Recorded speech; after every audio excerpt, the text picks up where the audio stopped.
This is a video response to a video by One Grim, where he asked the audience what kind of government they would like to see had they the power. Firstly, I must bring up voting. Any voting which takes place must be under a better voting system than first past the post.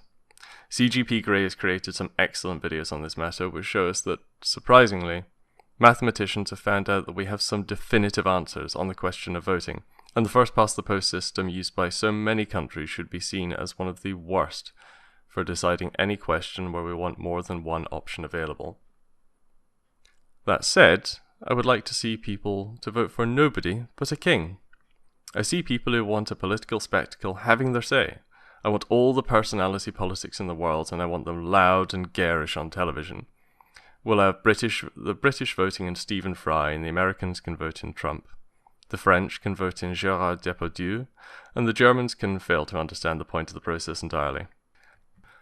And at the end of all the votes, absolutely nothing will change because the monarch will not have the power to make a single railway station or suggest a single draft. Just as modern boats have two captains, often, one to shake everyone's hand and another to actually steer the thing, I want a complete separation of the functions of personality and getting things done. When it comes to actually running the show, we shall go with a different voting system, if you will. The rule of cool. It runs like this. If you want to sell a product, then you want it to be seen in the hands of the cool kids.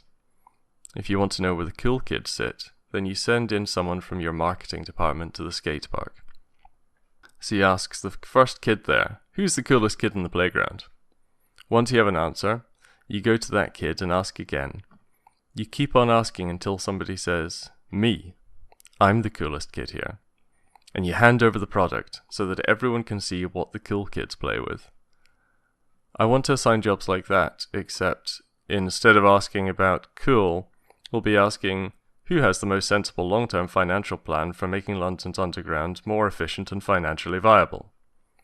We want to find the nerdiest bean counter in all the universities in the land and set that person up actually doing the job.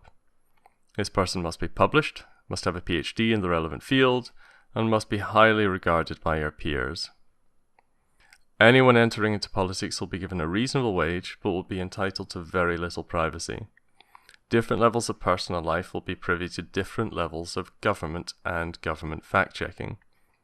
Certain government-checking organisations will be privy to their emails, while perhaps any member of the public will be privy to their bank account and a running total of their combined assets via the internet.